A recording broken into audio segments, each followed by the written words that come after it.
साथियों नमस्कार। एक बार पुनः आपका इस चैनल पर स्वागत है। आज के वीडियो में हम देखेंगे भारतीय संविधान के स्रोत। देखिए साथियों, ये जो टॉपिक है ये आपको स्पष्ट रूप से आपके सिलेबस में अलग से लिखा हुआ नहीं मिलेगा।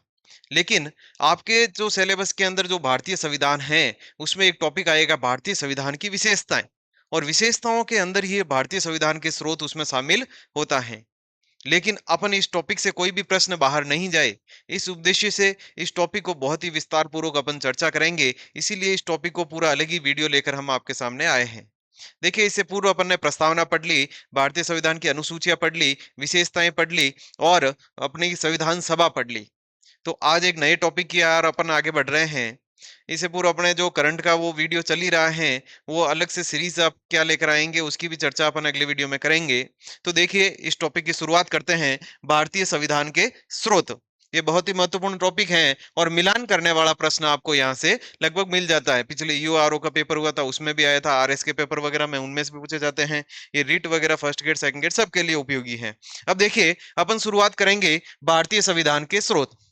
सबसे पहली बात तो ये स्रोत है क्या चीज। स्रोत का मतलब होता है कि जब भारत के संविधान का निर्माण हुआ उस समय अपन ने लगभग 60 से अधिक देशों के अध्ययन किया संविधानों का। और वहां से अपन को जो जो चीजें अच्छी लगी उन चीजों को अपन ने क्या किया, भारतीय संविधान में शामिल कर लिया। यानी कि भारत के संविधान के अंदर जो चीजें अपन ने समाहित की वो कहाँ से आई हैं, किस स्रोत से ली है, बोले तो किस जगह से ली है, वही हमारे लिए क्या है, स्रोत है। तो अपन ने अलग अलग देशों का अध्ययन किया और उनसे अलग अलग चीजें ग्रहण की। तो अपन शुरुआत करते हैं भारतीय संविधान के स्रोत के अंदर। सबसे पहला देखिए, दक्षिणी अफ्रीका। दक्षिणी अफ्रीका से अपन ने क्या लिया था, एक तो लिया था संविधान संशोधन और एक लिया था राज्यसभा सदस्यों की निर्वाचन प्रणाली। तो आपको सबसे पहले एक एक बिंदु पर अपन चर्चा करेंगे। तो ये सर संविधान संशोधन क्या होता है। देखिए, संविधान संशोधन का मतलब है कि अपन ने संविधान बना दिया। उस समय हमारे जो संविधान वेत्ता थे उन्होंने मिलकर के संविधान बनाया, लेकिन देश काल परिस्थिति के अनुसार इनमें कुछ परिवर्तन आवश्यक हैं। कुछ चीजों को समय के अनुसार हटाना पड़ता है, कुछ नई चीजों को समय के अनुसार जोड़ना पड़ता है। तो ये जो संविधान के अंदर कुछ चीजों को हटाना और कुछ चीजों को जोड़ना जो है, यही संविधान संशोधन कहलाता है। तो सर, ये संविधान संशोधन का प्रावधान अपन ने कहां से लिया। तो अपन का जो ये आइडिया आया था अपन के पास, ये आया था दक्षिणी अफ्रीका से। दक्षिणी अफ्रीका से अपन ने संविधान संशोधन लिया था। सर, ये भारतीय संविधान के किस अनुच्छेद में उल्लेख है इसका। तो देखिए, जो अनुच्छेद नंबर 368 है, अनुच्छेद नंबर 368, उसमें संविधान संशोधन का उल्लेख है। तो सर, अपन ने संविधान संशोधन कितने प्रकार से कर सकते हैं। देखिए, वैसे तो अपने भारत के अंदर यदि सही तरीके से बात करें तो संविधान संशोधन तीन प्रकार से होता है। एक तो सामान्य बहुमत से, एक होता है विशेष बहुमत से जिसमें 2/3 सदस्यों की जो आवश्यकता पड़ती है, और एक होता है विशेष बहुमत प्लस आधे राज्यों की सहमति। तो अपन के जो हैं, देखिए, जो संशोधन की जो प्रक्रिया है संविधान संशोधन, वो वैसे तीन प्रकार से होता है। एक तो होता है सामान्य बहुमत से, सामान्य बहुमत से होगा। एक होगा विशेष बहुमत से, विशेष बहुमत से, और एक होगा विशेष बहुमत प्लस आधे राज्यों की सहमति, आधे राज्यों की सहमति। अब सर 368 जो है 368, इनके अंदर इन दोनों का उल्लेख किया हुआ है। इन दोनों प्रावधानों का उल्लेख इसमें किया हुआ है, इसका उल्लेख इसमें नहीं है। अब देखिए, संविधान संशोधन की प्रक्रिया आपको समझ में आ गई कि भाई संविधान में संशोधन करना है, तो वो प्रक्रिया आपने साउथ अफ्रीका से ली है। अब देखिए सर, राज्यसभा सदस्यों की निर्वाचन प्रणाली। अपन के आपको पता है कि भारत की जो संसद है, जो वहां पर दो सदन है। देखिए, अपन की जो भारत की जो संसद है, भारत की जो संसद है, जो नई दिल्ली के अंदर संसद भवन बना हुआ है, अब नया भवन भी बन गया उसका। तो भारत की संसद के दो सदन हैं। सदन पूछे तो दो करना है। एक तो करना है लोकसभा, एक कौन सा करना है, लोकसभा। और एक करना है राज्यसभा, एक करना है राज्यसभा। ये भारत की संसद के दो सदन है, लोकसभा और राज्यसभा। यहां पर कहा गया है राज्यसभा सदस्यों की निर्वाचन प्रणाली। जो ये राज्यसभा के अंदर मेंबर आएंगे वो कहां से आएंगे, तो इनके भी दो पार्ट होंगे। एक तो होंगे निर्वाचित, एक होंगे निर्वाचित और एक होंगे मनोनीत। ये मनोनीत का प्रावधान अपन आगे पढ़ेंगे। अभी बात करते हैं अपन निर्वाचित वालों की। तो सर संसद के 2 सदन हो गए, राज्यसभा के अंदर निर्वाचित जो सदस्य हैं, ये प्रावधान अपन ने दक्षिणी अफ्रीका से लिया है। लेकिन ये निर्वाचित सदस्यों के लिए सर वोट कौन देगा? तो देखिए, जैसे कि जैसे अपन के पूरे भारत की एक संसद होगी, वैसे के वैसे राज्यों के अंदर होता है विधान मंडल। विधान मंडल होता है। पूरे भारत की एक संसद होती है जो दिल्ली के अंदर है, और हर एक राज्य के अंदर विधानमंडल होता है। विधानमंडल के 2 सदन होते हैं। एक तो होता है विधानसभा, एक तो होता है विधानसभा, और एक होती है विधान परिषद। आपको कमेंट बॉक्स में बताना है कि सर विधान परिषद किन किन राज्यों के अंदर है, और लगभग राज्यों के अंदर विधानसभाएं अपने हैं सभी राज्यों में। तो जो विधानसभा के जो सदस्य होंगे, जो विधानसभा के जो सदस्य होंगे, वो राज्यसभा सदस्यों के जो वोट खड़े होंगे उनको वोट देंगे। ये अपन विस्तृत रूप से कहाँ पढ़ेंगे? जब अपन राज्यसभा टॉपिक पढ़ेंगे, उसके अंदर अपन इस पर बिल्कुल विस्तृत रूप से चर्चा करेंगे, किस प्रकार से वगैरह वोट देते हैं। तो आपको ध्यान रखना है कि राज्यसभा सदस्यों की निर्वाचन जो प्रणाली है, यानी कि राज्यसभा सदस्य के जो निर्वाचित होंगे वो किस प्रकार से चुने जाएंगे, वो विधानसभा के सदस्य वोट देता है। ये प्रक्रिया अपन ने कहां से ली? तो ये प्रक्रिया अपन ने साउथ अफ्रीका से ली है। तो 2 चीजें आपकी क्लियर हो गई। दक्षिणी अफ्रीका से संविधान संशोधन लिया, और राज्यसभा के अंदर निर्वाचन जो प्रणाली है सदस्यों की, वो अपन ने ली है। सॉरी। आगे देखिए, ऑस्ट्रेलिया। ऑस्ट्रेलिया की बात करेंगे तो ऑस्ट्रेलिया के सर अपन ने क्या क्या लिया है? तो ऑस्ट्रेलिया से देखिए, एक तो लिया है अपन ने समवर्ती सूची। एक तो लिया अपन ने समवर्ती सूची। तो सर ये सूचियां क्या होती हैं? देखिए, अपन ने पढ़ा होगा, अनुसूचियां टॉपिक पढ़ा अपन ने। उसमें अपन ने पढ़ा था अनुसूची नंबर 7। अनुसूची नंबर, एक अनुसूची पढ़ी थी, अनुसूची अपन ने 7 पढ़ी थी। अनुसूची 7 के अंदर याद किया था अपन ने, अनुसूची स से सूचियां, वहां पर पढ़ा था अपन ने। तो अनुसूची 7 में 3 प्रकार की सूचियों का उल्लेख है। एक तो होती है संघ सूची, एक होती है राज्य सूची, और एक होती है समवर्ती सूची। देखिए, बहुत आराम से पढ़ना है, और राजनीति विज्ञान टॉपिक को जब आप रुचि के साथ पढ़ना शुरू करेंगे, तो ये जो डर लग रहा है आपको पेपरों को देख करके, वो डर एक खत्म हो जाएगा। देखिए, परीक्षा के अंदर अपना हर एक प्रश्न महत्वपूर्ण होता है। एक एक प्रश्न पर आपको पकड़ बनानी जरूरी है। अभी जो प्रतियोगी परीक्षाओं का जो युग चल रहा है, इतना कंपटीशन, इतना भयंकर कंपटीशन हो चुका है, और उसके अंदर आपका एक एक प्रश्न आपके लिए यानी कि स्वर्ण बूटी की तरह काम करता है।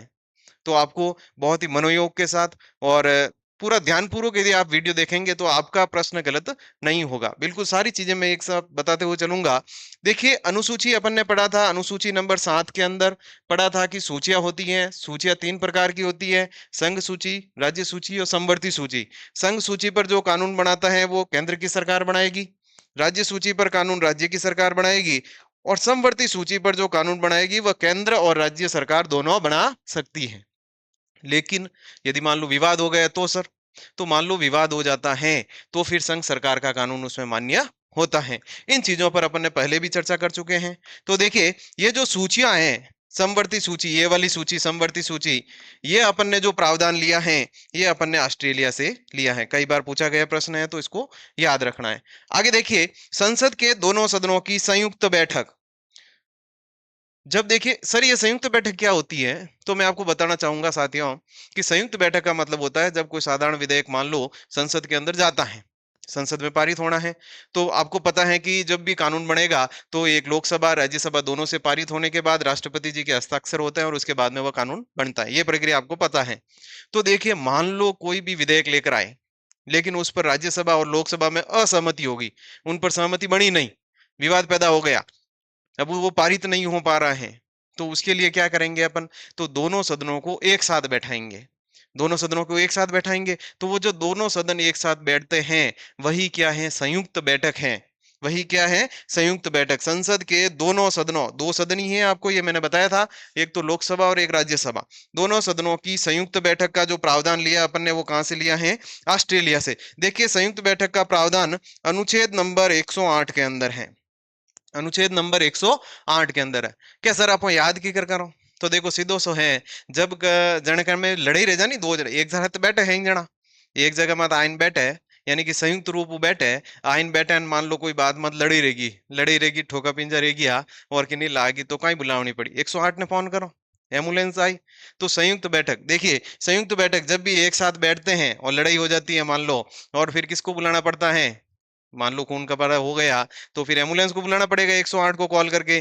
तो संयुक्त बैठक याद रखना, साथ में बैठते ही अपन किसको कॉल करेंगे, एम्बुलेंस को। तो संयुक्त बैठक 108, 108 पर एम्बुलेंस आती है। तो अनुच्छेद नंबर 108 के अंदर अपने संयुक्त बैठक का प्रावधान किया गया है, ये आपको याद हो गया। आगे देखिए, व्यापार, वाणिज्य और समागम की स्वतंत्रता, ये तीनों चीजें अपन ने कहां से ली हैं, ये ऑस्ट्रेलिया से ली है। व्यापार का मतलब होता है कि आप की भी किसी भी चीज की खरीद कर सकते हैं, उसकी बिक्री कर सकते हैं। वाणिज्य, ये भी यानी कि सामान को बेचना वगैरह व्यापार करने का संबंधित है। समागम का मतलब होता है आपको पूरे भारत में घूमने वगैरह की स्वतंत्रता होती है, वही समागम है, आप कहीं पर भी घूम सकते हैं। ये जो चीजें ली हैं समागम वाली, ये ली हैं ऑस्ट्रेलिया से। ये दोनों चीजें ये ज्यादा महत्वपूर्ण है, इनको याद रखना। एक उपदेशिका की भाषा, उपदेशिका का मतलब अपन ने पहले भी पढ़ा था साथियों कि उपदेशिका को कहते हैं प्रस्तावना। उपदेशिका को क्या कहते हैं, प्रस्तावना। बहुत ही अच्छी तरीके से और सरल भाषा के अंदर आपको राजनीति पढ़ा रहे हैं, और पिछले वीडियो आप देखना।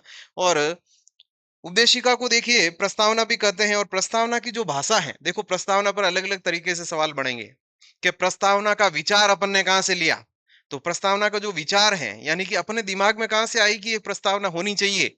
तो अपने अमेरिका का संविधान देखा था, वहां पर प्रस्तावना है, तो अपन ने भी सोचा कि अपने भी प्रस्तावना। तो प्रस्तावना का जो विचार है वो तो लिया अमेरिका से, और प्रस्तावना की जो भाषा है वो अपन ने कहां से ली है, ऑस्ट्रेलिया से। ये शब्द अलग अलग है, इनका ध्यान रखना। राजनीति के अंदर यही चीज है, एक एक शब्द पर अलग अलग सवाल बन जाता है। प्रस्तावना की भाषा, और अपनी जो प्रस्तावना जो है वो किस पर आधारित है, तो उपदेशिका पर आधारित है। अपनी जो उपदेशीय प्रस्ताव था ना, पंडित जवाहरलाल नेहरू ने प्रस्तुत किया था, अपने संविधान सभा टॉपिक में पढ़ा था, उपदेशीय प्रस्ताव पर आधारित है। तो उपदेशिका की जो भाषा है, लैंग्वेज है, वो अपन ने ली है ऑस्ट्रेलिया से। आशा करते हैं ये टॉपिक समझ में आया होगा। अगला देखिए, अपन ने फ्रांस से क्या लिया। देखिए फ्रांस, सर अपन ने फ्रांस से लिया है स्वतंत्रता, समानता और बंधुत्व। एक चीज आपको और याद रखनी है साथियों, कि ये जो तीनों शब्द हैं, स्वतंत्रता, समानता और बंधुत्व, इन तीनों शब्दों का उल्लेख भारतीय संविधान की प्रस्तावना में किया गया है।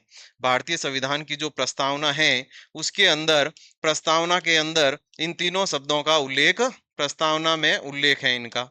एक तो आपके ये याद हो जाएगा, वहां पर पढ़ा था धर्म, उपासना वगैरह की स्वतंत्रता, प्रतिष्ठा, अवसर की समता प्राप्त करने के लिए, ये सारी चीजें प्रस्तावना में पढ़ी थी। तो तीनों जो शब्द हैं कि व्यक्ति को स्वतंत्रता प्राप्त होनी चाहिए, घूमने फिरने की, बोलने की, चलने की, धर्म को मानने की, सारी, ये अपन जो मौलिक अधिकार पढ़ेंगे ना उनमें विस्तार से और पढ़ेंगे। आगे समानता, इन सबके साथ समानता का व्यवहार होगा। बंधुत्व, भाईचारे के साथ रहना, ये चीजें अपन ने ली हैं फ्रांस से। कहां से ली हैं, फ्रांस से ली हैं। आगे देखिए, गणतंत्रात्मक। सर ये गणतंत्रात्मक क्या होता है। देखिए, गणतंत्रात्मक अपने प्रस्तावना पढ़ी, उसमें भी था अपने गणतंत्रात्मक शब्द आया था। देखिए गणतंत्रात्मक का मतलब होता है कि जो भारत का जो राष्ट्रपति होंगे, जो भारत के जो राष्ट्रपति होंगे, वो वंशानुगत नहीं होंगे। तो फिर कैसे होंगे सर। वंशानुगत का मतलब होता है कि पिताजी जब डेथ हो जाती है तो उनका बेटा यानी कि आगे राष्ट्रपति बनेगा, फिर उनकी डेथ हो जाएगी, उनका बेटा बनेगा, ये वंश चलता है, ये तो है वंशानुगत। और एक होता है यानी कि चुनाव करवा के, यानी कि राष्ट्रपति जो हैं वो वंशानुगत नहीं होकर के कैसे होंगे, निर्वाचित होंगे। राष्ट्रपति कैसे होंगे, राष्ट्रपति जो होंगे वो कैसे होंगे, निर्वाचित होंगे। ये भारत में भी यही प्रावधान है कि राष्ट्रपति भारत के निर्वाचित होंगे। और अपन ने यह प्रावधान कहां से लिया है, ये प्रावधान फ्रांस से लिया है। तो फ्रांस से क्या क्या लिया है, स्वतंत्रता, समानता, बंधुत्व, और इसके अलावा गणतंत्रात्मक व्यवस्था, यानी भारत के राष्ट्रपति कैसे होंगे, निर्वाचित होंगे। इसके अलावा सर ये तदर्थ न्यायाधीश, तदर्थ न्यायाधीशों की नियुक्ति का प्रावधान, ये भी अपन ने कहां से लिया है, फ्रांस से लिया है। तदर्थ न्यायाधीश का मतलब होता है कि मान लो सुप्रीम कोर्ट के अंदर कभी कामकाज ज्यादा हो गया, न्यायाधीशों की संख्या मान लो कम है और बोझ बढ़ गया, तो फिर भारत की राष्ट्रपति महोदय की अनुमति से सर्वोच्च न्यायालय के अंदर कुछ न्यायाधीशों की नियुक्तियां कुछ समय के लिए की जाती हैं। तो वो जो होते हैं न्यायाधीश, वो होते हैं तदर्थ न्यायाधीश, ये याद रखना। ये जो तदर्थ न्यायाधीश हैं, ये भी अपन ने फ्रांस से लिया था। इनके बारे में विस्तृत रूप से अपन सुप्रीम कोर्ट जब पढ़ेंगे तो उसके अंदर ये टॉपिक आएगा। आगे देखिए, आयरलैंड, बड़ा महत्वपूर्ण टॉपिक है। आयरलैंड से अपन ने नीति निर्देशक तत्व लिए थे। सर ये नीति निर्देशक तत्व कहाँ पर है, तो भारत का संविधान जब अपन पढ़ रहे हैं तो भारतीय संविधान के अंदर जो अपन का तीसरा भाग तो मौलिक अधिकारों का है, चौथा भाग जो है भाग नंबर 4, संविधान का भाग नंबर 4, उसके अंदर जो है वो नीति निर्देशक तत्व आए हुए हैं। तो ये नीति निर्देशक तत्व किनके लिए हैं, तो ये सरकार के लिए एक दिशा निर्देश है कि भाई सरकार को किस तरीके से काम करना चाहिए। वो सारे जो निर्देश हैं वो इसके अंदर लिखे हुए है, नीति निर्देशक तत्व इनके अंदर आएंगे। आगे देखिए, राज्यसभा में 12 सदस्य, राज्यसभा में 12 सदस्यों का मनोनयन। अभी अपन ने पिछली स्लाइड के अंदर देखा था कि संसद के दो सदन होते हैं। अपन ने देखा था कि संसद के दो सदन होते हैं, एक तो पढ़ा था लोकसभा और एक पढ़ा था राज्यसभा। राज्यसभा के अंदर दो देखे थे कि कुछ सदस्य तो होते हैं निर्वाचित और कुछ सदस्य होते हैं मनोनीत। अब देखिए, निर्वाचित सदस्यों के बारे में अपन ने पहले पढ़ लिया, निर्वाचित सदस्यों के बारे में पहले पढ़ लिया। देखिए ये रहा, ये पढ़े थे राज्यसभा के सदस्यों की निर्वाचन प्रणाली कहां से आएंगे, ये निर्वाचित सदस्यों वाला पढ़ लिया। अब अपन पढ़ रहे हैं मनोनीत सदस्य, तो ये मनोनीत सदस्य जो हैं, ये वाले सदस्य राज्यसभा के अंदर 12 सदस्यों को भारत के राष्ट्रपति जो हैं वो राज्यसभा में मनोनीत करते हैं। जो कला है, विज्ञान है, साहित्य है, समाज सेवा के अंदर जो अच्छा काम करते हैं, उत्कृष्ट कार्य करने वालों को राज्यसभा में मनोनीत किया जाता है। तो ये जो राज्यसभा के अंदर जो सदस्य मनोनीत होंगे, यानी कि बाहर से आए हुए हैं, चुनाव जीता नहीं है इनको मनोनीत किया है, तो आए हुए से याद रखना आयरलैंड या आयोडा है बारू, तो बारू आयोडा है इन मतलब आयरलैंड याद रह जाइए अपन कने, ठीक है नहीं। या नीतियों भी आयोडी है, भारत में नीतियों भी आयोडी है, तो नीति निर्देशक तत्व, नीतियां आयोडी है, सदस्य आयोडा है, मनोनीत त्रियोडा है, यानी कि 12 सदस्य राज्यसभा में, बारू आयोडा है, आयोडा याद रखना आयरलैंड, तो 12 सदस्य मनोनीत, ये कहां से आएंगे, आयरलैंड से। आगे देखिए, राष्ट्रपति का निर्वाचक मंडल। ये देखिए साथियों, आपके दो कंफ्यूजन की स्थिति आएगी इसके अंदर। एक आएगी राष्ट्रपति की निर्वाचन प्रक्रिया और एक आएगी राष्ट्रपति का निर्वाचक मंडल, दोनों चीजें अलग अलग हैं। निर्वाचक मंडल का जो तात्पर्य होता है कि राष्ट्रपति के चुनाव के अंदर कौन कौन से व्यक्ति वोट देंगे। जैसे संसद के जो निर्वाचित सदस्य वो वोट देते हैं, विधानसभाओं के निर्वाचित सदस्य वोट देते हैं, और दिल्ली और पुदुचेरी की जो विधानसभा के निर्वाचित सदस्य वो वोट देते हैं। तो कौन कौन सदस्य राष्ट्रपति के चुनाव में वोट देंगे, वो एक निर्वाचक मंडल बनेगा। और वो जो निर्वाचक मंडल का जो प्रावधान है, ये अपन ने कहां से लिया है, आयरलैंड से लिया है। तो तीन चीजें याद रखना, नीति निर्देशक तत्व, 12 सदस्य और निर्वाचक मंडल। नीति 12 और निर्वाचक मंडल, ये अपन ने ऑस्ट्रेलिया से लिया, आयरलैंड से लिया, सॉरी। आगे देखिए, अपन ने कनाडा से क्या लिया है, कनाडा से अपन ने खूब सारी चीजें ली हैं। कनाडा से, जो अमेरिका के उत्तर की साइड के अंदर जो कनाडा है, तो कनाडा से सबसे पहली और महत्वपूर्ण चीज, यहाँ से 50 बार आरपीएससी और ये जो कर्मचारी चयन बोर्ड वहां से सवाल बना चुका है कि संघात्मक व्यवस्था, संघ का नाडा कनाडा, याद रखना, संघ का नाडा कनाडा। तो संघात्मक जो व्यवस्था है, ये कहां से ली है, तो संघात्मक व्यवस्था अपन ने कनाडा से ली है। सर ये संघात्मक व्यवस्था क्या होती है, संघात्मक व्यवस्था का मतलब होता है कि केंद्र और राज्यों की सरकार अलग अलग होगी, यानी कि इनमें शक्तियों का क्या होगा, बंटवारा होगा। शक्तियों का क्या होगा, बंटवारा होगा। ये केंद्र की सरकार अपने, उनके पास अलग शक्तियां होगी और राज्य की सरकार के पास अलग शक्तियां होगी। ये जो शक्तियों का जो बंटवारे का प्रावधान है, ये संघात्मक व्यवस्था, ये अपन ने कहां से ली है, कनाडा से ली है। अब देखिए अवशिष्ट सूची, इसमें देखिए, इसमें तो होता है शक्तियों का बंटवारा, शक्तियों का। कई साथियों ने पुराने मैसेज वीडियो के अंदर मैसेज किया था, सर राइटिंग थोड़ी कम समझ में आती है, तो अपन ने उसका समाधान इस वीडियो के अंदर निकाला है कि भाई कुछ चीजें हैं वो अपन, जो महत्वपूर्ण चीजें हैं वो टाइप करके दे देते हैं ताकि आप उससे आराम से नोट्स बना सको। अभी मैं क्या स्क्रीनशॉट के लिए वापस एक एक स्लाइड लेकर आऊंगा, आप उनमें से स्क्रीनशॉट कर लेना। देखिए, संघात्मक व्यवस्था जो है, यानी कि शक्तियों का बंटवारा अपन ने बता दिया। अवशिष्ट सूची, अब सर ये अवशिष्ट सूची ये कहां से आ गई, अपन ने तो अभी पढ़ा था 3 सूचियां होती है। देखिए साथियों, संघ सूची, राज्य सूची और समवर्ती सूची, ये 3 सूचियां तो है ही है। इन जो ऐसे विषय जो इन तीनों सूचियों में नहीं है, जो इन तीनों सूचियों में नहीं है, अपन ने सूचियां पढ़ी थी अभी, संघ सूची, राज्य सूची और समवर्ती सूची। जो विषय इन तीनों सूचियों के अंदर नहीं है, वो कहां जाएंगे, वो जाएंगे अवशिष्ट सूची के अंदर। सर इन पर कानून कौन बनाएगा, तो इन पर कानून बनाएगी संघ सरकार। कौन बनाएगी, संघ सरकार, यानी कि केंद्र की सरकार, मोदी जी की सरकार जो है वो इस पर कानून बनाएगी। तो सर अवशिष्ट सूची में कौन से सब्जेक्ट आएंगे, जैसे मान लो साइबर अपराध है, साइबर अपराध, ये इसके अंदर है, मेन यही पूछा जाता है परीक्षा के अंदर। ये सारे किसमें है? अवशिष्ट सूची। तो ध्यान रखना जो तीनों सूचियों में नहीं है वो किसमें जाएगा? अवशिष्ट सूची में। एक है सुप्रीम कोर्ट की परामर्शदात्री शक्ति 143 अनुच्छेद नंबर 143। इसमें लिखा हुआ है कि मान लो भारत के राष्ट्रपति को कभी किसी मुद्दे पर कोई कंफ्यूजन की स्थिति पैदा हो गई और वो चाहते हैं कि भाई अब मुझे समझ में नहीं आ रहा है इसका क्या निर्णय लेना है, तो वो क्या करेंगे? सुप्रीम कोर्ट के पास जाएंगे। सुप्रीम कोर्ट को कहेंगे भाई कि आप ऐसा करो, ये मुद्दा है और इस पर अपनी राय दो ताकि मैं उस समस्या का समाधान कर सकूं। तो जब राष्ट्रपति महोदय सुप्रीम कोर्ट से किसी भी मुद्दे पर राय मांगते हैं तो वही है सुप्रीम कोर्ट की परामर्शदात्री शक्ति। ये थोड़ा याद रखना। राष्ट्रपति महोदय इसमें क्या मांगते हैं? सुप्रीम कोर्ट से राय यानी कि उनके विचार मांगते हैं। आगे संघ सूची, ये रही संघ सूची। ये प्रावधान अपन ने कहां से लिया है? अवशिष्ट सूची और संघ सूची ये अपन ने कनाडा से लिया है।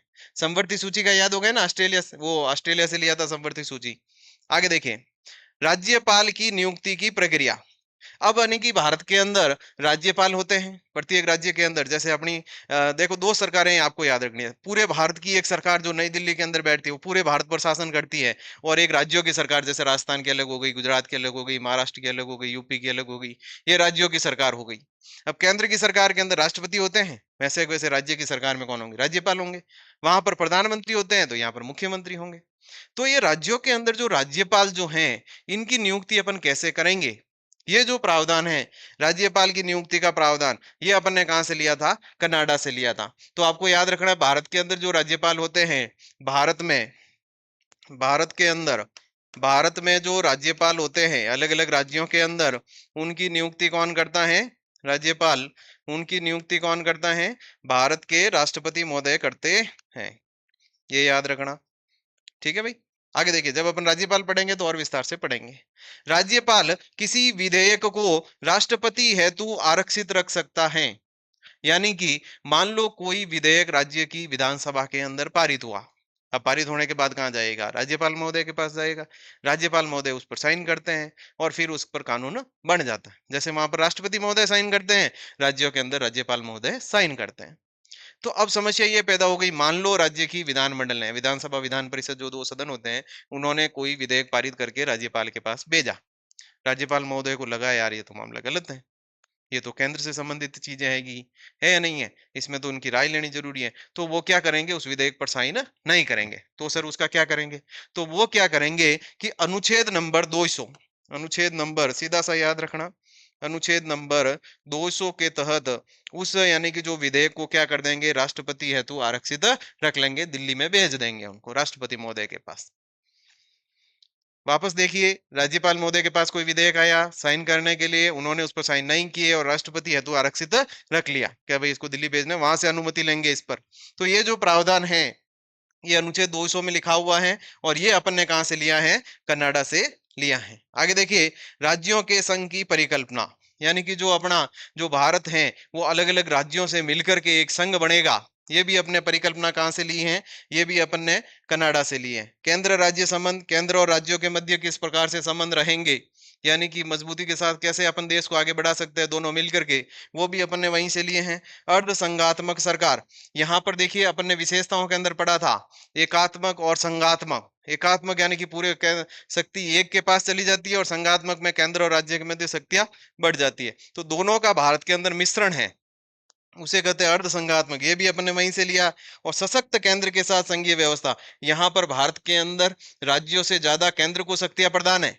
जैसे अपन ने पढ़ा था आपातकाल के अंदर, आपातकाल में क्या हो जाती है? सारी शक्तियां केंद्र के पास चली जाएगी। तो मजबूत कौन हो गए? केंद्र हो गया, यानी कि केंद्र कैसा हो गया? सशक्त। ये वाला प्रावधान भी अपन ने कहां से लिया है? कनाडा से लिया है। आगे देखिए, अमेरिका, अमेरिका की बात करेंगे तो अमेरिका से अपन ने ली है जनहित याचिका। आपने पी एन भगवती का नाम सुना होगा, पी एन भगवती। भारत के अंदर ये जनहित याचिका के जनक हैं पी एन भगवती न्यायाधीश महोदय। जनहित याचिका का मतलब होता है जनता के हित में न्यायालय के अंदर डाली गई याचिका। देखो, आपको कोई भी शब्द नहीं आता तो आप उसे तोड़ने की कोशिश करो, वो सीधा दिमाग में चला जाएगा। जनहित याचिका, जनता के हित के लिए न्यायालय में दायर की गई याचिका। मान लो कोई सार्वजनिक मुद्दा है या फिर किसी व्यक्ति जो न्यायालय में जा नहीं पा रहा है, उस पास इतने सक्षम नहीं है वो, तो यानी कि कोई भी दूसरा जो व्यक्ति है वो उसके हित के अंदर या फिर सार्वजनिक मुद्दा है और उसको लेकर के आप न्यायालय के अंदर जा सकते हैं कि भाई ये भारतीय जनता को ये समस्या पैदा हो रही है इस चीज के कारण, इसलिए आप सुनवाई करें। तो वो सारा मुद्दा किसमें आएगा? जनहित याचिका के अंदर आएगा। ये वाली याचिका भी अपन ने कहां से ली है? अमेरिका से। न्यायिक पूर्णावलोकन, न्यायिक पूर्णावलोकन, देखो न्यायिक शब्द है, न्यायिक का मतलब न्यायपालिका। मान लो न्यायपालिका ने कोई भी डिसीजन दे दिया, न्यायपालिका ने कोई डिसीजन दिया, तीन चीजें इसके अंदर देखिए। न्यायिक पुनरावलोकन का मतलब है कि एक तो मान लो कार्यपालिका ने, व्यवस्थापिका ने कोई कानून बनाया। देखो सरकार के तीन अंग होते हैं, एक तो होती है व्यवस्थापिका, एक होती है कार्यपालिका, एक होती है न्यायपालिका। न्यायिक पुनरावलोकन का मतलब होगा कि मान लो व्यवस्थापिका ने कोई गलत कानून बना दिया और कार्यपालिका ने उसे गलत तरीके से लागू कर दिया, तो आप उसे क्या करोगे? न्यायपालिका में चुनौती दे सकते हैं। मान लो वो गलत कानून है तो उस कानून को क्या हुआ? हटा दिया जाएगा या उसमें संशोधन करने के लिए कहा जाएगा। यही न्यायिक पुनरावलोकन है। अब देखिए विधि का समान संरक्षण, दो शब्द आएंगे आपके सामने। एक तो है विधि के समक्ष समानता, ये जब अपन ब्रिटेन पढ़ेंगे, ये मैं यहीं पर बता देता हूं आपको। एक है ब्रिटेन से, एक है अमेरिका से। ध्यान से सुनना, यहाँ से हम अनुच्छेद नंबर 14 पढ़ेंगे, मौलिक अधिकारों के अंदर समानता का अधिकार, उसमें भी ये चीज आएगी। तो ब्रिटेन से लिया है विधि के समक्ष समानता, विधि के समक्ष समानता, और ये है विधि का समान संरक्षण, विधि का समान संरक्षण। दोनों चीजें अलग अलग हैं और बहुत ज्यादा कंफ्यूजन की स्थिति होती है। विधि के समक्ष समानता का मतलब है कि विधि के समक्ष समानता, यानी विधि यानी कि कानून, उसके सामने सभी बराबर हैं। कोई भी पद या व्यक्ति, यानी कि कोई भी, यानी कि उससे विधि से ऊपर नहीं है, यानी कि कानून के समक्ष, कानून के समक्ष सभी समान हैं। मान लो किसी पैसे वाले व्यक्ति ने किसी की हत्या कर दी या किसी गरीब ने हत्या कर दी, तो भी न्याय जो है वो दोनों के लिए बराबर होगा। फांसी की सजा इसको भी होगी तो फांसी की सजा इसको भी होगी। चाहे किसी भी पद पर है, उसने भी गलत काम किया है, तो भी उसके लिए भी समान न्याय होगा। यानी कि विधि से ऊपर, कानून से ऊपर कोई व्यक्ति नहीं है। ये है विधि के समक्ष समानता, यानी कि विधि के सामने सभी क्या है? समान है। एक है विधि का समान संरक्षण। विधि का समान संरक्षण का मतलब होता है, ये अमेरिका से लिया अपन ने, कि समान परिस्थिति के अंदर समान व्यवहार करना, समान परिस्थिति के अंदर समान व्यवहार करना, यानी कि जो समान व्यक्ति है उनके साथ समान व्यवहार किया जाएगा।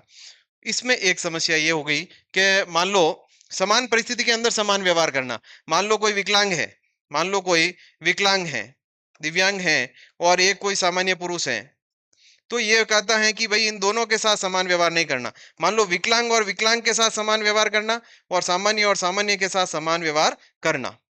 इसके अंदर आरक्षण का जो प्रावधान है, आरक्षण अपन ने जो दे रखा है कि भाई जो गरीब है उनको आगे बढ़ाएंगे, तो सबके साथ समान समान परिस्थिति है, यानी सभी गरीब है, और सभी गरीबों को आगे बढ़ाने के लिए, यानी कि अपन ने मान लो कोई योजना शुरू कर दी, या फिर कोई जैसे पिछड़ा हुआ वर्ग है, SC ST है या अन्य पिछड़ा वर्ग है, उनको आगे बढ़ाने के लिए, सभी पिछड़े हुए हैं तो उनको आगे बढ़ाने के लिए क्या कर दिया? अपने आरक्षण दे दिया।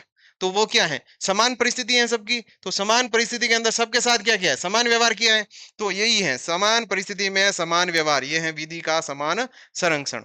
आगे देखिए, राष्ट्रपति पर महाभियोग की प्रक्रिया।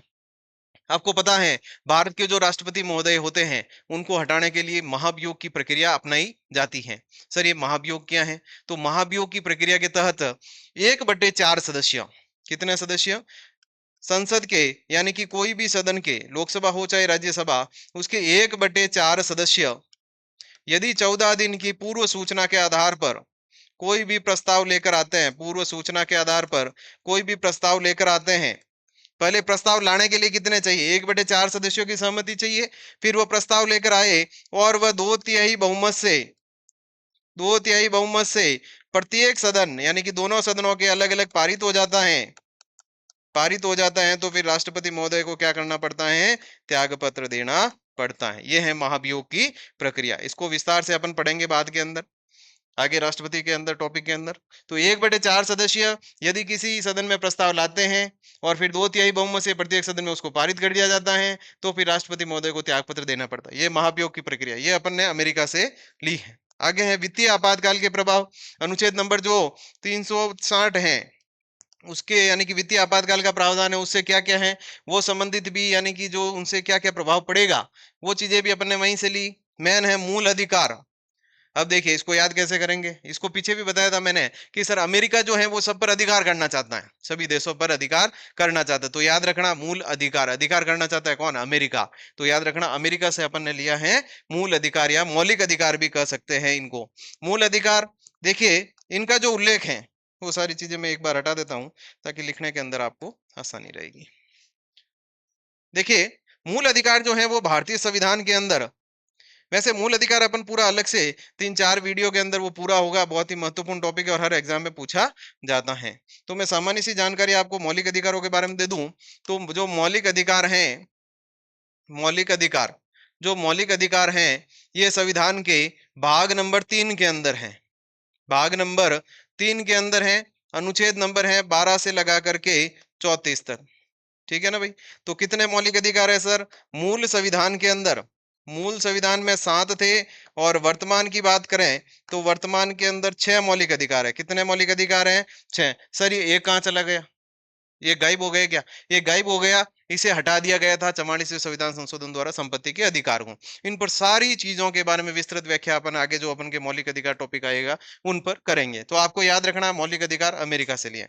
उपराष्ट्रपति का पद, मान लो कभी राष्ट्रपति जी बीमार हो गए या फिर कहीं पर दूसरी जगह चले गए या वो कार्य करने में सक्षम नहीं है या उनका मान लो मृत्यु हो जाती है, पद खाली हो जाता है, तो उस समय जो तत्कालीन कार्य करने के लिए एक यानी कि अन्य व्यक्ति होना चाहिए जिन्हें कहा गया भारत के उपराष्ट्रपति। तो उपराष्ट्रपति का जो पद है ये भी अपन ने कहां से लिया है, अमेरिका से लिया है। अभी अमेरिका के उपराष्ट्रपति महोदय यानी कि अपने राजस्थान के अंदर भी आए थे, आमेर के किले के अंदर, और उनको लेकर के आरपीएससी में प्रश्न भी पूछा गया था। तो आमेर किले के बारे में प्रश्न पूछा था कि भाई अमेरिका के उपराष्ट्रपति कहाँ पर आए, तो आमेर किले के अंदर। तो अमेरिका के उपराष्ट्रपति का पद कहाँ से लिया था, अमेरिका से। अभी आपको कमेंट बॉक्स में बताना है कि भारत के उपराष्ट्रपति कौन है, जो नए चुनाव हुए हैं उनके अंदर भारत के उपराष्ट्रपति कौन है और कौन से क्रम के हैं। जगदीश जी धनखड़ के बाद वो नए बने हैं, उनका नाम आपको कमेंट बॉक्स में बताना है, नहीं तो फिर अपन आगे टॉपिक पढ़ेंगे उसमें बताएंगे। न्यायाधीशों को हटाने की प्रक्रिया, यानी कि अपन न्यायाधीशों को कैसे हटाएंगे। भारत के अंदर जो न्यायपालिका है उनमें जो न्यायाधीश काम करते हैं, सुप्रीम कोर्ट है, हाई कोर्ट है, तो उन न्यायाधीशों को अपन कैसे हटाएंगे। ये जो न्यायाधीशों को हटाने की जो प्रक्रिया है ये भी अपन ने कहां से ली है, अमेरिका से ली है। क्या सर न्यायाधीशों को कैसे हटाएंगे, तो देखिए संसद के अंदर, संसद के अंदर आपने पढ़ा था एक तो लोकसभा होती है और एक राज्यसभा होती है। मान लो न्यायाधीशों को हटाने के लिए आप यदि 100 सदस्य लोकसभा के या फिर राज्यसभा के यदि 50 सदस्य कोई प्रस्ताव लेकर आ जाए, कोई प्रस्ताव लेकर आ जाए, मान लो लोकसभा के अंदर प्रस्ताव लाना है इनको हटाने का तो 100 मेंबर और राज्यसभा में लाना है तो 50 मेंबर, यदि ये प्रस्ताव लेकर आ जाते हैं और उसके बाद में यानी कि इनकी जांच होती है, जांच करने के बाद यदि दोनों सदन यानी कि अपने पूर्ण बहुमत से इसको पारित करते हैं, यानी कि विशेष बहुमत से, तो फिर यानी कि न्यायाधीशों को पद से हटना पड़ता है। ये भी अपन बाद में पढ़ेंगे न्यायाधीशों वाले टॉपिक में।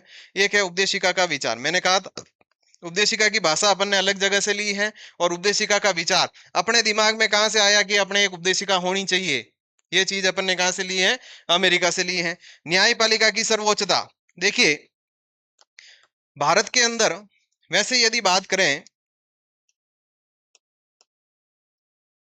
वैसे यदि बात करें अपन के ये सर्वोच्चता का क्या तात्पर्य, सर्वोच्चता का मतलब होता है सबसे ऊपर। देखिए एक तो होती है न्यायपालिका की सर्वोच्चता, एक होती है संसद की सर्वोच्चता, संसद की सर्वोच्चता, और एक होती है संविधान की सर्वोच्चता। संविधान का मतलब होता है कानून, कानून की सर्वोच्चता। ध्यान से सुनना, ये कंफ्यूजन वाले शब्द हैं। न्यायपालिका की सर्वोच्चता का मतलब होता है कि जो न्यायपालिका ने डिसीजन दे दिया वो फाइनल है, उसके ऊपर कुछ नहीं है, ये होती है न्यायपालिका की सर्वोच्चता। और ये अमेरिका के अंदर अपने है, अमेरिका में है। संसद की सर्वोच्चता का मतलब होता है संसद ने जो कर दिया वो फाइनल है, न्यायपालिका उसमें कुछ नहीं कर सकती, जो संसद ने कर दिया वो फाइनल है। संसद ने कहा दिया कि भाई फलाना व्यक्ति ने इसकी हत्या कर दी तो वो भी फाइनल है। तो ब्रिटेन की संसद के बारे में मैंने बताया था आपको, कहा जाता है कि ये पुरुष को महिला और महिला को पुरुष बनाने के अलावा सब कुछ कर सकती है, यानी कि संसद सर्वोच्च है। ये कहां पर है, ब्रिटेन के अंदर। लेकिन भारत के अंदर क्या किया, इन दोनों चीजों के मिश्रण को अपनाया। दोनों चीजों के मिश्रण को अपनाया और यहाँ पर अपने भारत के अंदर संविधान की सर्वोच्चता है, कानून की सर्वोच्चता को अपनाया गया, इन दोनों के मिश्रण को अपनाया गया है। तो याद रखना। आगे देखिए, न्यायपालिका की सर्वोच्चता अपन ने पढ़ ली है। थोड़ी बहुत न्यायपालिका कहीं सर्वोच्च होगी, वो कानून जो संसद बनाती है उसमें यदि गलत बना दिया है तो न्यायपालिका उसको हटा भी सकती है। ये ऐसा प्रावधान अपन ने अमेरिका से लिया है। आगे देखिए, तीनों सेनाओं का सर्वोच्च कमांडर राष्ट्रपति महोदय होंगे। जो भारत की जो तीनों सेनाएं हैं, थल सेना, जल सेना और वायु सेना, उनके जो प्रमुख होंगे वो भारत के राष्ट्रपति होंगे। ऐसा प्रावधान भी अपन ने कहां से लिया है? अमेरिका से। और संविधान की सर्वोच्चता, संविधान यानी कि कानून अपने यहाँ सर्वोच्च होगा, ये प्रावधान भी अमेरिका से। अब देखिए जापान से क्या लिया है। जापान से लिया है विधि द्वारा स्थापित प्रक्रिया। जापान से लिया है विधि द्वारा स्थापित प्रक्रिया। क्या सर ये विधि द्वारा स्थापित प्रक्रिया क्या होती है? विधि द्वारा स्थापित प्रक्रिया का मतलब होता है कि किसी भी व्यक्ति को केवल विधि का उल्लंघन यदि उसने किया है, कानून का यदि उसने उल्लंघन किया है, तो उसके आधार पर ही सजा मिल सकती है। मान लो कोई व्यक्ति है, उसने किसी कानून का उल्लंघन किया ही नहीं, तो क्या आप उसको पकड़ के सजा दो दोगे? नहीं। यदि किसी व्यक्ति ने कानून का उल्लंघन किया, विधि का उल्लंघन किया है, तो विधि के आधार पर ही, कानून के आधार पर ही उसको क्या मिलेगी? सजा मिलेगी। बिना कानून के उल्लंघन किए हुए या बिना विधि के उसको सजा नहीं मिल सकती। ये प्रावधान अपन ने कहां से लिया है? एक जापान से लिया। देखो याद कैसे करोगे? विधि द्वारा स्थापित प्रक्रिया। जापान में मान लो कोई भी प्रक्रिया स्थापित कर दी, क्या भाई ऐसे जाना है तो ऐसे ही जाना है, इधर से आना है तो इधर से जाना है, ये नियमों का पालन करना है, सारी चीजें वहां पर यानी कि अप टू डेट चलती हैं। तो यानी कि ये प्रक्रिया के अनुसार चलते हैं। तो ये प्रक्रिया अपन ने कहां से ली है? जापान से। ये आ गया रूस। रूस से आपने क्या लिया है? मूल कर्तव्य। मूल कर्तव्य। अब देखिए इसको याद कैसे करेंगे? क्या सर हमारे जब आपत्ति आई इंदिरा गांधी जी के समय, जब बांग्लादेश वाला मुद्दा उठा था, तो रूस ने हमारी सहायता की थी। रूस ने अपना कर्तव्य समझा था कि भाई भारत अपना दोस्त है, और दोस्ती के कर्तव्य का उसने क्या किया? पालन किया था। देखो भारत और रूस उस समय अच्छे दोस्त थे, तो दोस्ती का कर्तव्य का पालन किया था। तो याद रखना, तो रूस हमारी हेल्प करने के लिए आया था। तो याद रखना, मूल कर्तव्य जो है वो कहां से लिए हैं? रूस से लिए हैं। तो मूल कर्तव्य रूस से लिए हैं। सर ये किस में उल्लेख है? तो ये देखिए अपन ने पढ़ा था कि संविधान का जो भाग नंबर 3 है उसके अंदर मौलिक अधिकार है। जो भाग नंबर जो 4 है उसमें नीति निर्देशक तत्व है। और भाग नंबर 4 क, ये जो है क से कर्तव्य, क से कर्तव्य, इस 4 क के अंदर क्या है? अपने मौलिक कर्तव्य हैं। तो भाग 4 क याद रखना, ठीक है। और अनुच्छेद 51 क, अनुच्छेद में भी अनुच्छेद 51 क याद रखना, इसके अंदर जो है अपने मूल कर्तव्य हैं। ये तो है भाग और ये है अनुच्छेद। तो भाग वाला टॉपिक भी अपने एक अलग से अपन छोटा सा वीडियो बनाएंगे जिसमें सारे 22 भाग पढ़ेंगे अपन। और रूस से क्या लिया है? और लिया है सामाजिक, आर्थिक और राजनीतिक न्याय। सामाजिक न्याय का मतलब प्रत्येक व्यक्ति के साथ यानी कि समानता का व्यवहार होगा, किसी के साथ जाति धर्म के आधार पर भेदभाव नहीं करेंगे समाज के अंदर। आर्थिक आधार पर मतलब यानी कि गरीबों को भी उन्नति यानी कि समाज के अंदर उच्च स्तर तक लाने के लिए सरकार क्या करेगी? प्रयास करेगी, उनके लिए आर्थिक न्याय की व्यवस्था करेगी। राजनीतिक न्याय का मतलब होता है कि प्रत्येक व्यक्ति को चुनाव लड़ने का और वोट देने का अधिकार होगा, ये हो गया राजनीतिक न्याय। एक है पंचवर्षीय योजना, ये भी याद रखना साथियों। पंचवर्षीय योजना जो भारत के अंदर, जो भारत आजाद हुआ उस समय 1951 से शुरू हो गई थी पंचवर्षीय योजना। 5 सालों की सरकार ने योजना बनाई कि अगले 5 सालों में अपन किस पर ज्यादा ध्यान देंगे, उद्योगों पर ज्यादा देंगे या कृषि पर ज्यादा देंगे, किस पर ज्यादा देंगे। तो यानी कि 5 सालों की एक विस्तृत योजना बनाई गई और उसी के अनुसार सरकार ने काम किया। ये थी पंचवर्षीय योजना। ये पंचवर्षीय योजना अपन ने कहां से ली है? रूस से ली है। आगे देखिए, जर्मनी। जर्मनी, जर्मनी से लिया है आपातकाल के दौरान मूल अधिकारों का निलंबन। मान लीजिए भारत के अंदर आपातकाल लगा हुआ है, अनुच्छेद 352, 356 और 360, ये जो 3 आपातकाल होते हैं अपने यहाँ पर, 352, 356 और 360, ये अपन के राष्ट्रीय आपातकाल होता है। ये अपन के राज्य आपातकाल या राष्ट्रपति शासन ये होता है, और ये होता है वित्तीय आपातकाल। ये अपन आपातकाल जो अलग से पढ़ेंगे टॉपिक उसके अंदर अपने आएगा। तो 352, 356 और 360। अब इसमें कहा गया है कि आपातकाल के दौरान अधिकारों का निलंबन। मान लो आपातकाल लगा हुआ है 352, राष्ट्रपति राष्ट्रीय आपातकाल लगा हुआ है, उसके अंदर मान लीजिए सॉरी, मान लो 352 राष्ट्रीय आपातकाल लगा हुआ है, तो राष्ट्रीय आपातकाल के अंदर आपके कौन कौन से मौलिक अधिकार निलंबित हो जाएंगे, उनके जो बारे में अपने प्रावधान लिया था, ये जर्मनी से लिया था। क्या भाई मान लो राष्ट्रीय आपातकाल लगता है, युद्ध है या फिर बाह्य आक्रमण हो गया, और सशस्त्र विद्रोह, ये 3 शब्द हैं। तो इनके आधार पर जब आपातकाल लगेगा तो उनमें से क्या क्या प्रावधान है। युद्ध और बाह्य आक्रमण होगा तो अनुच्छेद 19 स्वतः विलंबित हो जाएगा, अपना जो मौलिक अधिकारों के अंदर स्वतंत्रता वगैरह का अधिकार। और जब बाह्य सशस्त्र विद्रोह होगा तो अनुच्छेद 19 निलंबित नहीं होगा। और 20 और 21 तो किसी भी हाल में निलंबित नहीं होंगे। ये सारे कहां से लिए अपन ने, जर्मनी से लिए हैं। ये थोड़ा याद रखना, मौलिक अधिकारों में अपन विस्तृत चर्चा करेंगे इनकी। जर्मनी, मनी नहीं होती है तो क्या आ जाता है घर में, आपातकाल आ जाता है।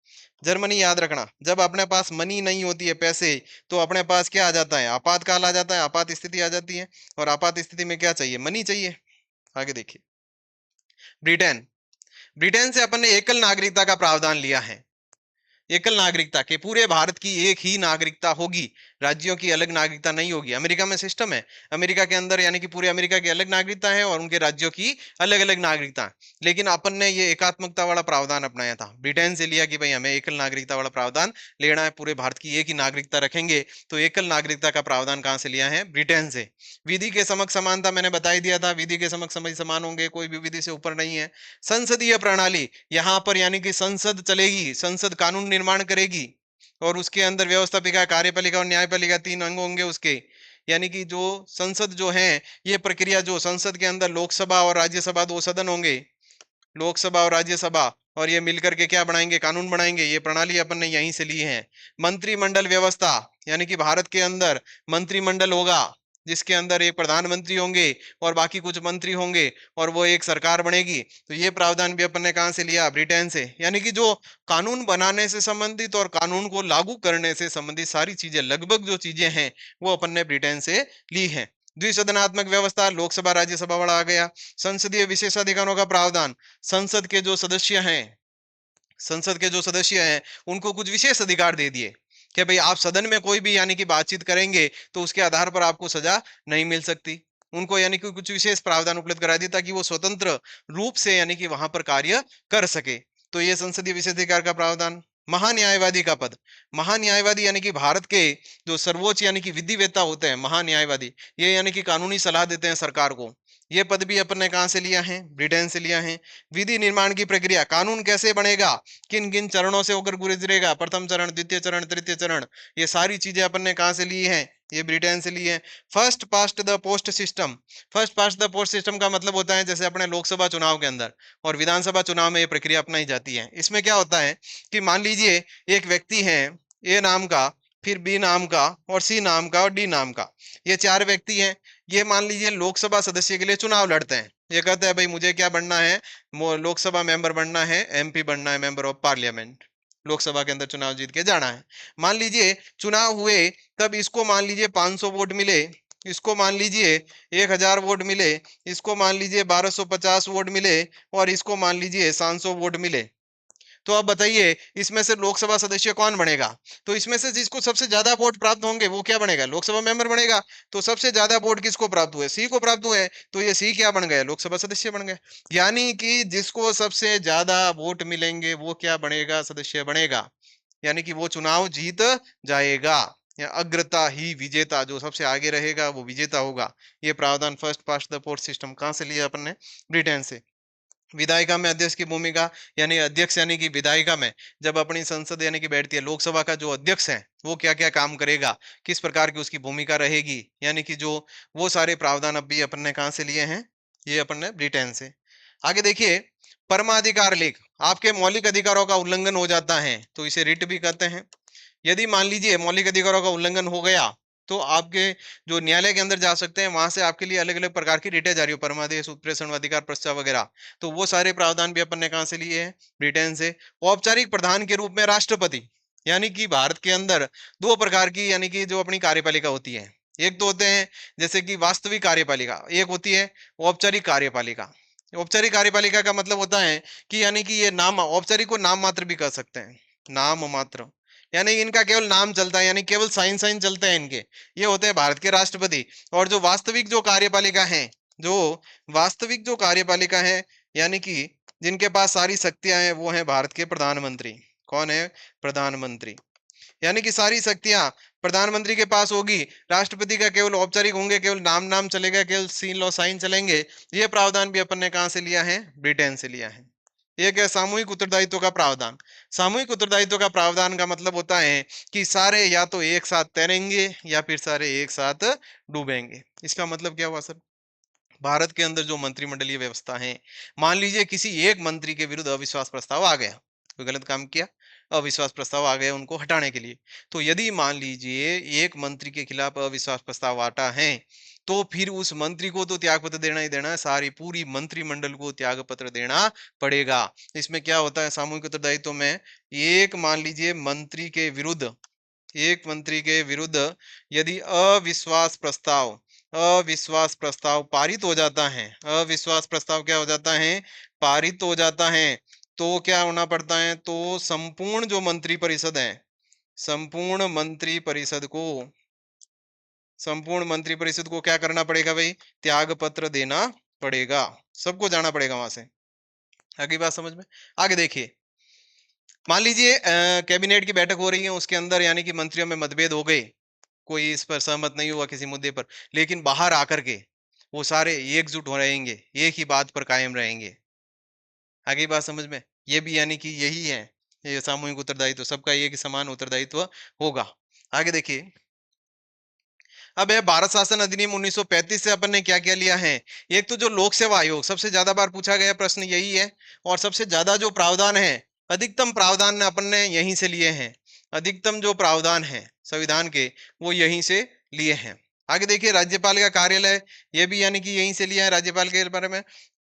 संघीय व्यवस्था के कुछ प्रावधान, आपातकाल के कुछ प्रावधान, न्यायपालिका के कुछ कुछ प्रावधान इनके वो अपन ने यहाँ से लिए हैं।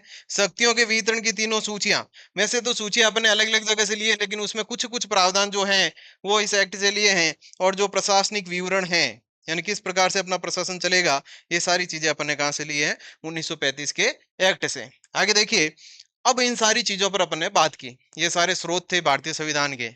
60 देशों का अपन ने अध्ययन किया था। कितने देशों का अध्ययन किया था? 60 देशों का अपन ने अध्ययन किया था। 64 लाख रुपए अपने संविधान सभा पर खर्च हुए थे उस समय संविधान बनाने के लिए। तो इतने देशों की सारी चीजें अपन लेकर आ गए, तो फिर आलोचना होना स्वाभाविक सी बात है। कईयों ने कहा ये आपने तो हाथीनुमा संविधान बना दिया, है या नहीं है? कईयों ने कहा विशालकाय बना दिया। सर आइवर जेनिंग्स थे, इन्होंने कहा कि यह तो उधार का थैला है। ये कौन सा थैला है? उधार का थैला है, सारी चीजें तो आप उधार लेकर आ गए, आपका तो क्या था इसमें? कुछ नहीं था।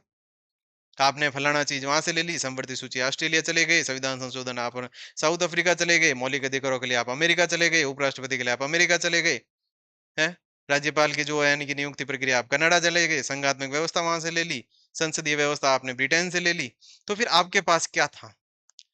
तो उनके कहने का मतलब था कि ये सारा उधार का थैला है। लेकिन सही बात करें तो कुछ चीजें ही अपन ने वहां से ली हैं, और है जैसे जैसे भी नहीं ली अपन ने। अपन के जो भारतीय संविधान वेता थे वो बहुत ही इंटेलिजेंट आदमी थे, उन्होंने वहां से चीजें ली, आइडिया मिल गया, फिर उस पर अपनी परिस्थिति, देश काल परिस्थिति, अपनी भारत की कैसी परिस्थिति थी कि उनको कैसे लागू किया जाए भारत के अंदर, उन चीजों पर उन्होंने पूर्ण विचार किया। कुछ चीजों को वहां से ला करके भी हटा दिया, कुछ चीजों को यानी कि वहां पर उसमें मिक्स किया गया, जोड़ा गया, और फिर एक सुंदर से भारत के संविधान का निर्माण हुआ। तो ये उधार का थैला करने का ये भी तात्पर्य, ये कहा था आइवर जेनिंग्स ने। इन्होंने कहा था ये वकीलों का स्वर्ग है, भारत का जो संविधान वकीलों का स्वर्ग है। उनके कहने का मतलब था कि यानी कि जो एक तो संविधान बनाने वाले में लगभग यानी कि जो है वो वकील कोटे से थे, यानी कि एलएलबी वगैरह किए हुए थे। दूसरी चीज, इन्होंने इतनी हार्ड लैंग्वेज इसमें काम में ले ली कि हर व्यक्ति को समझना मुश्किल होता है। तो उस कारण से इन्होंने कहा था कि यह क्या है, वकीलों का स्वर्ग है, यानी कि न्यायिक भाषा को इनमें काम में ले लिया है। इस तरीके से अपन ने भारतीय संविधान के स्रोत को बहुत ही विस्तृत रूप से, और परीक्षा में इसमें से बाहर प्रश्न नहीं जाए उस उद्देश्य के साथ और उसी अनुरूप बदलते पैटर्न के अनुरूप अपन ने इसको पढ़ने की कोशिश की है। और बाकी सारे वीडियो जो अगली क्लासों में अपन को आपको मिलते रहेंगे, पूरे भारतीय संविधान अपन करवाएंगे, और इसके अलावा जो है अन्य सब्जेक्ट भी अपन वहां पर पढ़ने की कोशिश करेंगे। तो आप इसी के साथ स्वस्थ रहें, मस्त रहें, व्यस्त रहें, और सबसे बड़ी बात, हमेशा सकारात्मक रहें, और सकारात्मक रहते हुए एक अपनी पढ़ाई को एक अच्छी दिशा और दशा देवें। बहुत बहुत धन्यवाद। जय श्री आई जी।